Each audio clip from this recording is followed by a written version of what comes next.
بہت مختصر کے وقت میں چل کر ہوئے نکاح کا جو عمل ہے مکمل ہو جائے گا. آپ لوگ جو وقت جو زمین کے ساتھ بیٹھے اور جو گواہ تقریر ہے مولانا کے ساتھ کرنا ہے.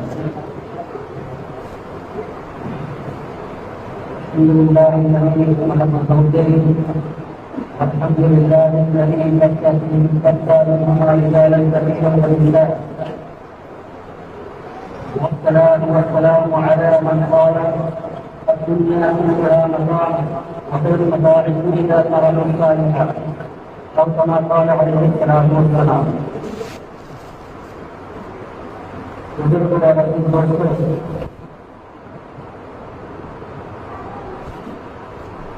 مبارکباد ہے دانش شاہی اور ان کے اہل خانہ، اسی طرح اور ان کے اہل خانہ. آپ لوگ سوچ رہے ہوں گے کہ ان کو دونوں حضرات کو جو مبارکباد دی جا رہی ہے ان نکاح کی مبارکباد دی جا رہی ہے. نکاح کی مبارکباد تو ہے ہی، لیکن اصل حافظ صاحب سامنے تشریف لائی.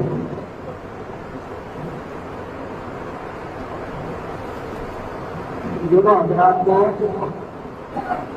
جو نوشا صاحب نے اور حافظ فیصل صاحب ان کو ستار ہے آپ کا سامنے رہنا بھی پانی سے بہتر ہے. یہ دونوں حضرات کو مبارکباد دینا محض اس وجہ سے نہیں ہے کہ ایک کیا سے لڑکی جا رہی ہے نکاح ہوگا اور ایک کے گھر میں لڑکی آ رہی ہے. اصل جو ان کو مبارکباد اس جگہ میں جو دی جا رہی ہے انہوں نے کام انجام دیا ہے بہت ہی بہترین اور شریعت کے تقاضوں کو مد نظر رکھتے ہوئے کام انجام دیا. ایک طریقے سے ساری امت کو اور مجلس میں بیٹھنے والے افراد کو ایک دعوت دی جا رہی ہے کہ نکاح اس طریقے سے ہوتا ہے. اب ان لوگوں نے کیا کارنامہ انجام دیا ہے؟ کارنامہ یہ انجام دیا ہے لڑکی والوں کی طرف سے لڑکے والوں نے کسی قسم کا جہیز کا مطالبہ نہ رکھا. لڑکے والوں نے صاف طور پر کہہ دیا کہ ہم جہیز نہیں دیں گے اور لڑکی والوں نے بھی کہہ دیا کہ ہم جہیز نہیں دیں گے. اسی طریقے سے لڑکی والوں کا عمومی کھانے پلانے کا جو ایک نظام رسم چلی آ رہی ہے عمومی طور پر. ہم نے تو کبھی ایسا کوئی نکاح کافی ناگپور شہر کے اندر ایسا نکاح دیکھے ہی نہیں جس میں لڑکی والوں کا عموماً کھانا نہ ہوتا ہو. یہ رسم اتنی جڑ پکڑ چکی ہے. میں یہ نہیں کہہ رہا کہ جو لڑکی والے لڑکی کا کھانا پینا عمومی کرتے ہیں وہ حرام کام کر رہے ہیں، ناجائز کام کر رہے ہیں. اسی اعتبار سے لڑکی والے بھی اگر کھانا کھلانا چاہے، عام دعوت کرنا چاہے، بغیر اس پر پیسہ لیے، بغیر قرضہ لیے عمومی دعوت کرنا چاہے تو شریعت نے اس کی اجازت رکھی. شریعت نے اس کو حرام قرار نہیں کیا. کسی بھی چیز کو حرام قرار دینے کے لیے بہت سارے اصول اور ضابطے ہیں. لڑکی والوں کو کھانا کھلانا نہ ناجائز ہے اور نہ سنت سے بھی ثابت نہیں. دور صحابہ میں غیر القرون میں ایسی کوئی مثال نہیں ملتی جس میں لڑکی والوں نے عام دعوت کر کے لوگوں کو کھانے پر مجبور کیا.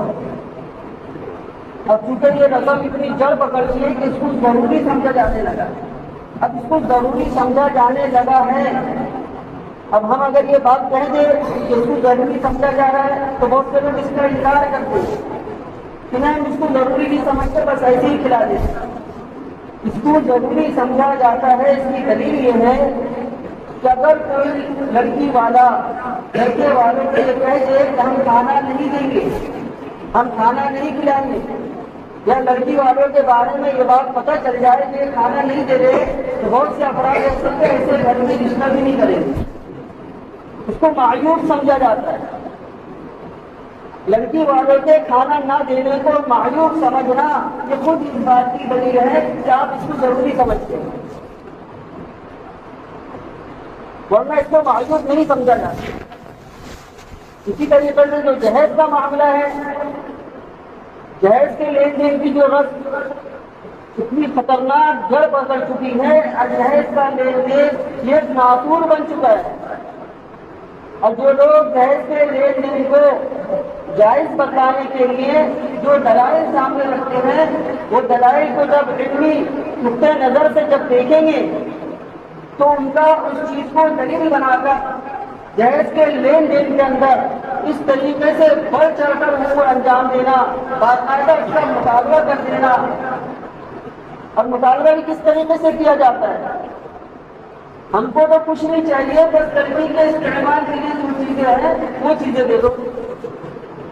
اب ذرا سوچیں کہ ایک باپ اپنی لڑکی کو 15 سال 18 سال پال پوس کے پرورش کر کے اس کی اچھی تعلیم دے کر اس کی اچھی تربیت کر کے اچھے سے اچھی تربیت کرتا ہے، اس کے لیے حلال روزی کا انتظام کرتا ہے، حلال روزی کے انتظام کرنے کے لیے نہ دن پر دن دیکھتا ہے نہ رات پر رات دیکھتا ہے، محنت مشقت کر کے اس کی پرورش کر رہا ہے، اس کی پڑھائی کرا رہا ہے، تربیت کر رہا ہے۔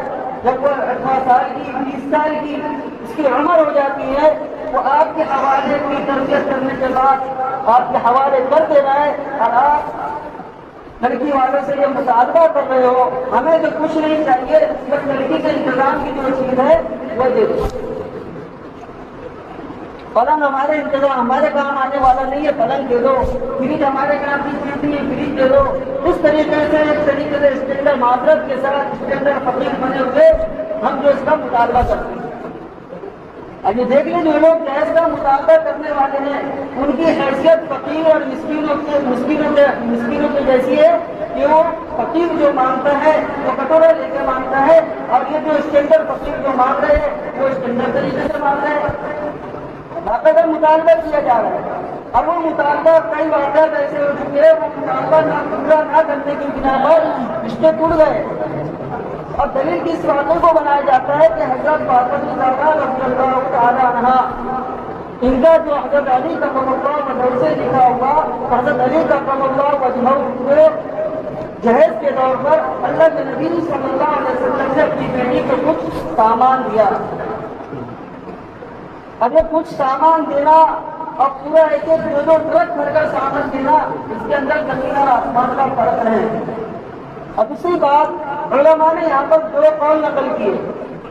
دارالعلوم دیوبند کے فتاوی میں اس کی وضاحت موجود ہے کہ رسول اللہ صلی اللہ علیہ وسلم نے اپنی بیٹی حضرت فاطمہ الزہرا رضی اللہ تعالیٰ عنہ کو جو کچھ سامان دیا تھا، وہ سامان کس کے پال سے آیا تھا، اس کے بارے میں علماء کے 2 قول ہے۔ ایک قول تو علماء کا یہ ہے کہ وہ سامان جو آیا تھا رسول اللہ صلی اللہ علیہ وسلم نے اپنے مال سے عنایت فرمایا، اور ایک قول یہ ہے کہ وہ سامان حضرت علی کرم اللہ وجہہ کے مال سے آیا تھا۔ نبی کریم صلی اللہ علیہ وسلم نے دیا کیونکہ نبی کریم صلی اللہ علیہ وسلم کی کفالت میں حضرت علی کرم اللہ وجہہ موجود تھے۔ آپ کی کفالت حضرت علی رضی اللہ تعالیٰ عنہ کی کفالت رسول اللہ صلی اللہ علیہ وسلم فرما رہے تھے، اس لیے آپ نے دیا۔ تو جہیز کے مروجہ لین دین کو آپ شاید مروجہ نہ سمجھے، جسے ہمارے یہاں اردو کا بہت دیا گیا مجھے مروجہ کسے کہتے ہیں؟ مروجہ کہتے ہیں کوئی بھی چیز ایسی جو رائج کر دی گئی، جو عام ہو گئی، تو مروجہ لین دین کو نبی کریم صلی اللہ علیہ وسلم کے اپنی بیٹی کو کچھ سامان دینے پر قیاس کرنا ہی درست نہیں۔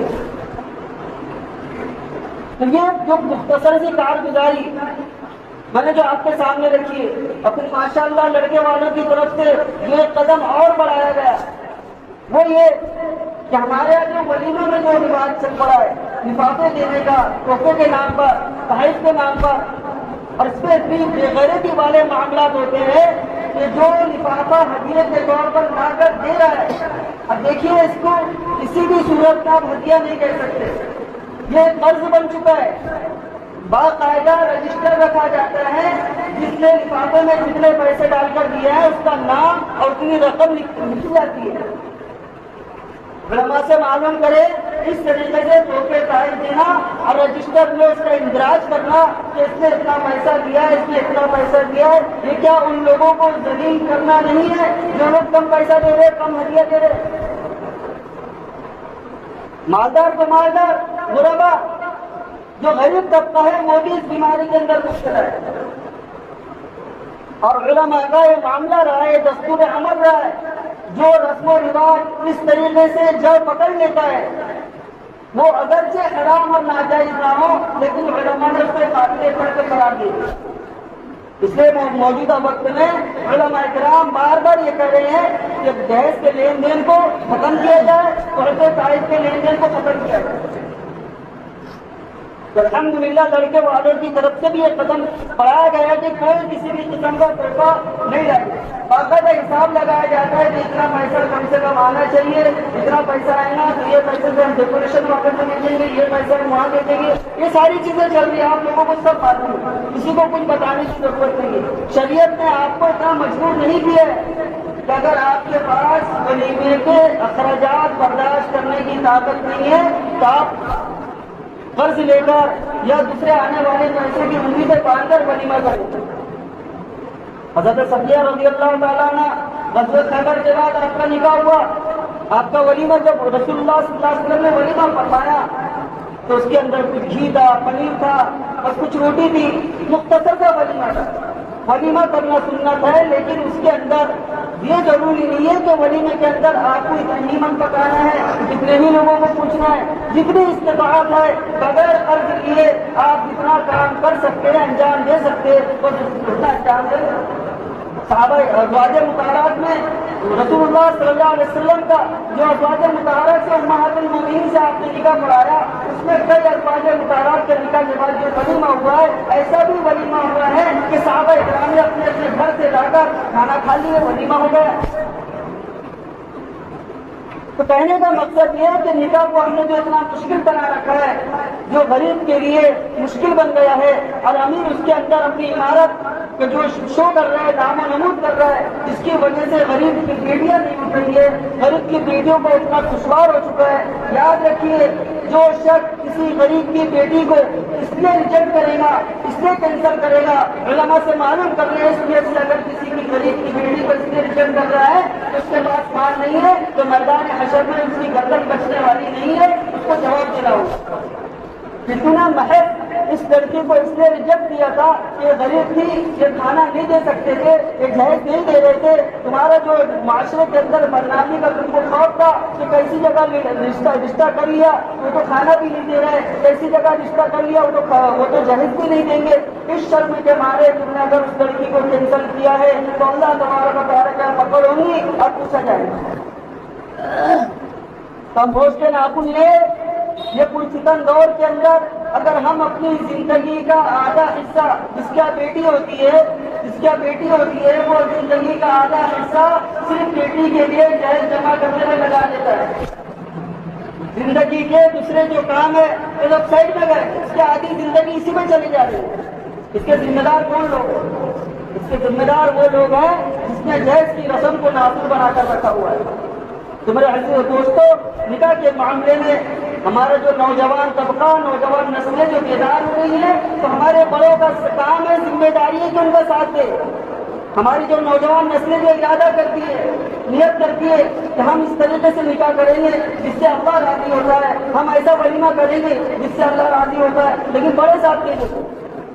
بڑوں کو اس بات کی فکر نہیں کہ لوگ کیا کہیں گے، لوگ کیا بولیں گے، لوگ کیا سوچیں گے، ہمارے رشتے دار ناراض ہو جائیں گے، میرا فلانا ناراض ہو جائے گا، میرا فلانا تو اس کو برا لگ جائے گا. یہ سوچ کر بڑے لوگ ان بچوں کی نوجوان نسلوں کے راستے میں رکاوٹ کرتے ہیں. یاد رکھیے کہ کوئی بھی زندگی کا فیصلہ اگر آپ یہ سوچ کر رہے ہیں کہ فلانا کیا کہیں گا، فلاں کو برا لگ جائے گا، فلاں رشتے دار کو برا لگ جائے گا، فلاں رشتے دار برا مان جائے گا، یہ سوچ کر اگر آپ زندگی کے فیصلے کر رہے ہیں اور آپ کی یہ زندگی کے فیصلوں سے اللہ ناراض ہو رہا ہے تو یاد رکھیے یہ جہنم میں لے جانے کا سبب ہے. نکاح کے اندر آپ نے دیکھا ہوگا کہ عمومی طور پر خطبے کی جو آیتیں پڑھی جاتی ہیں وہ تقوی سے متعلق ہیں. بہت سے حضرات جانتے بھی ہوں گے تقوی کے متعلق آیتیں، اس سے نکاح کرنے کا کہیں پر بھی ذکر موجود نہیں ہے. کہیں پر بھی نکاح کرنے کا ذکر موجود نہیں ہے۔ یہ کیا بات ہوئی کہ نکاح ہو رہا ہے اور جو آیتیں پڑھی جا رہی ہیں اس میں نکاح کا تذکرہ ہی نہیں ہے۔ نکاح کے مقاصد کا اگرچہ اس کے اندر تذکرہ موجود ہے، لیکن باضابطہ تفصیلی طور پر نکاح کا تذکرہ آیتوں کے اندر کہیں پر نہیں آیا۔ تقوی کی آیتوں کا نکاح کے وقت میں پڑھنے کا اصل مقصد یہ ہے کہ فرحت و شادمانی کے وقت میں انسان اللہ کو بھول جاتا ہے، اللہ کی رضا کو بھول جاتا ہے، مجھے اپنے رب کو کیسے راضی کرنا یہ بات بھول جاتا ہے۔ شادمانی کے اندر خوشی میں مست ہے، میرے کون سے عمل سے اللہ ناراض ہوگا، میرے کون سے عمل میں کس کی دل شکنی ہوگی، میرے کون سے عمل اللہ کو غضب کا ذریعہ بن جائے گا، اس کا احساس نہیں کرتا۔ تو اس کو یاد دلایا جا رہا ہے کہ اس خوشی کے موقع پر، فرحت کے موقع پر بھی تقوی کو، اللہ کے خوف کو نہیں چھوڑنا ہے۔ اور یہ دونوں خاندان نے وہی کام انجام کیا ہے۔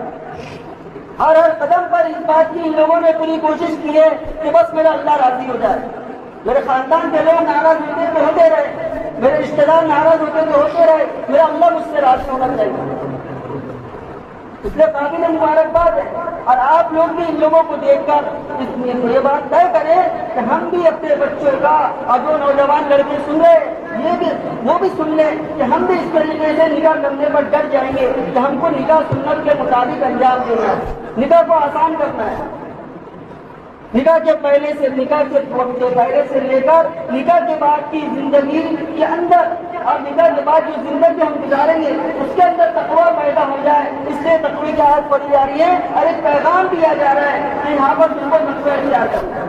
عموماً آدمی کیا کرتا ہے، باپ کے بیٹا باپ کے حقوق ادا کر دے گا، کیونکہ باپ کے ساتھ اس کا ایک تعلق بنا ہوا ہے۔ بیٹا جو ماں کے حقوق ادا کر دے گا کیونکہ اس کا اس کے ساتھ تعلق بنا ہوا ہے۔ بیٹا جو ہے بہن کے حقوق ادا کر دے گا کیونکہ وہ اس کے ساتھ مسلسل جڑی ہوئی ہے، خون کا رشتہ ہے۔ لیکن ایک بیٹی جو آتی ہے اس کا اس کے ساتھ کوئی رشتہ پہلے سے نہیں ہوتا، شوہر سے اس لڑکی کا پہلے سے کوئی رشتہ نہیں ہوتا، باپ کا تو اس سے کوئی رشتہ نہیں ہوتا، عام طور پہ ایسا ہی ہوتا ہے۔ اس لیے اللہ تبارک و تعالیٰ اللہ کے نبی صلی اللہ علیہ وسلم آیت خطبہ پڑھ کے امت کو تعلیم دے رہے ہیں کہ نکاح سے لے کر نکاح کے بعد کی جو زندگی ہوگی، شوہر بیوی کے حقوق کو ادا کرنے کے معاملے میں اللہ سے ڈرے، بیوی شوہر کے ساتھ معاملہ کرنے میں اللہ سے ڈرے، ساس بہو کے ساتھ معاملہ کرنے میں اللہ سے ڈرے، بہو ساس سسرے کے ساتھ معاملہ کرنے میں اللہ سے ڈرے۔ اس بات کا دھیان رکھے کہ میرا کوئی بھی عمل تقوی کے خلاف نہ ہو۔ من خاف مقام ربه ونهى النفس عن الهوى، جو اللہ کے سامنے کھڑے ہونے سے ڈر گیا اور ایسی نفسانی خواہشات سے رک گیا جو اللہ کو ناراض کرنے والی ہے، فإن الجنة هي المأوى، اس کا ٹھکانہ جنت ہے۔ تو اس بات کا دھیان رکھنا ہے کہ نکاح کو ہم کو آسان سے آسان کرنا ہے۔ آج نکاح مشکل ہو گیا، زنا آسان ہو گیا۔ دیکھیے مغربی ممالک میں زنا اس قدر آسان ہو گیا کہ نفسانی خواہشات پیدا ہو رہی ہے، نفسانی خواہشات پوری کرنے کے لیے کسی بھی لڑکی کو اٹھا لیا، اس کے ساتھ نفسانی خواہشات پوری کر لی، اس سے بھی اگر نفسانی خواہشات پوری نہیں ہو رہی ہے تو زنا بالجبر کیا جا رہا ہے، زبردستی زنا کیا جا رہا ہے۔ آپس کی رضامندی سے جن ممالک میں کام کرنے کی اجازت ہے اس کے باوجود وہاں پر زنا بالجبر ہو رہے ہیں۔ یہ اس لیے ہو رہے ہیں کہ نفسانی خواہشات کو تکمیل کرنے کے لیے شریعت کی جو پابندی لگائی ہے، نفسانی خواہشات کو جو پورا کرنے کے لیے شریعت نے جو حدود مقرر کر دیے، نکاح کو مقرر کیا ہے کہ نکاح کر کے تم اپنی خواہش پوری کرو، نکاح کر کے تم اپنی تسکین کو مکمل کر لو، اس سے ان کو آزاد کر دیا گیا ہے۔ دیکھیے جانوروں کے جیسے بچے پیدا ہو رہے ہیں، ولادتیں ہو رہی ہے، لیکن یہ پتہ نہیں ہے کہ بچے کا باپ کیوں ہے۔ ہمارا مذہب اسلام پاکیزہ مذہب ہے، اور یہ پاکیزہ مذہب کے اندر انسان کو کھلا نہیں چھوڑا گیا ہے، انسان کو آزاد نہیں چھوڑا گیا۔ نفسانی خواہشات کو پورا کرنے کے لیے ایک حد بتا دی گئی ہے کہ اس کے دائرے کے اندر رہ کر حد کو پوری کرو۔ ایک سے اگر تمہاری نفسانی خواہشات پوری نہیں ہوگی تو 2 کر لو، 2 سے پوری نہیں ہوگی 3 کر لو، 3 سے پوری نہیں ہوگی 4 کر لو۔ لیکن آج ہمارے عجیب مزاج ہے، زنا کرنے والے بڑی شہرت پا رہے، عزت پا رہے، لیکن جو نکاح کرتا ہے ایک بیوی کی اس نے دوسری بیوی کر لیا تو اس کو برائی کی عیب کی نظر سے دیکھا جاتا ہے، اس کو ذلت کی نظر سے دیکھا جاتا ہے۔ یہ ہمارے معاشرے کی بے حیائی ہے، بے غیرتی ہے۔ زنا کرنے والا تو روڈوں پر عیش و آرام کے ساتھ گھوم رہا ہے، اس کی عزت بھی ہو رہی ہے، اس کی شہرت بھی ہو رہی ہے، لیکن وہ اپنی جنسی خواہش کو پورا کرنے کے لیے ایک حلال راستہ اختیار کرتا ہے کہ میں اللہ کو راضی کر کے اپنی خواہش کو پورا کروں گا، اللہ کو راضی کر کے اللہ کے حکم کے مطابق اپنی خواہش کو پورا کروں گا۔ ایک سے نہیں ہو رہی ہے دوسری کر لیا تو اس کو جو گنہگار سمجھا رہا ہے۔ یہ ہماری بےغیرتی ہے. بھاری بات ہے. جب قرآن نے حکم دیا ہے، میں اس ٹاپک پر جانا نہیں چاہتا، ذہن میں بات آ گئی تھی. نفسانی خواہشات کو پورا کرنے کے لیے صرف اور صرف نکاح ہی ایک راستہ ہے. اس کے علاوہ جو بھی راستے تلاش کرو گے، اور نکاح کے اندر تاخیر، اتنی تاخیر کہ لڑکا زنا کے اندر ملوث ہو جائے، لڑکا بدکاری کے اندر ملوث ہو جائے، یہ بھی ناجائز اور حرام ہے. ماں باپ کی ذمہ داری ہے. لڑکا جوان ہو چکا ہے، اتنا مال اگر وہ کما رہا ہے کہ بیوی کی کفالت وہ کر سکتا ہے، تو فوراً اس کا نکاح کرایا جائے. فوراً اس میں یہ نہیں دیکھا جائے گا کہ پہلے لڑکی کی کروں گا پھر لڑکے کی کروں گا، پہلے بڑی لڑکی کی کروں گا پھر منجی کی کروں گا، پھر چھوٹی لڑکی کی کروں گا، پھر اس کے بعد لڑکے کی کروں گا. یہ سوچ رکھ کر جو ماں باپ زندگی گزارتے ہیں، اور خدا نہ خواستہ لڑکا اگر کسی گناہ کے اندر مبتلا ہو جاتا ہے تو لڑکا تو زانی کہلائیں گا، لیکن اس کے ساتھ ساتھ اس کا باپ بھی زنا کروانے کے اندر، اس گناہ کے اندر ملوث کروانے کا سبب بنے گا. لہٰذا وہ بھی گنہگار ہوگا. یہ سب چیزوں کا دھیان رکھے. اللہ تعالیٰ سے دعا ہے کہ اللہ تعالیٰ کہنے سننے زیادہ عمل کی توفیق عطا فرمائے.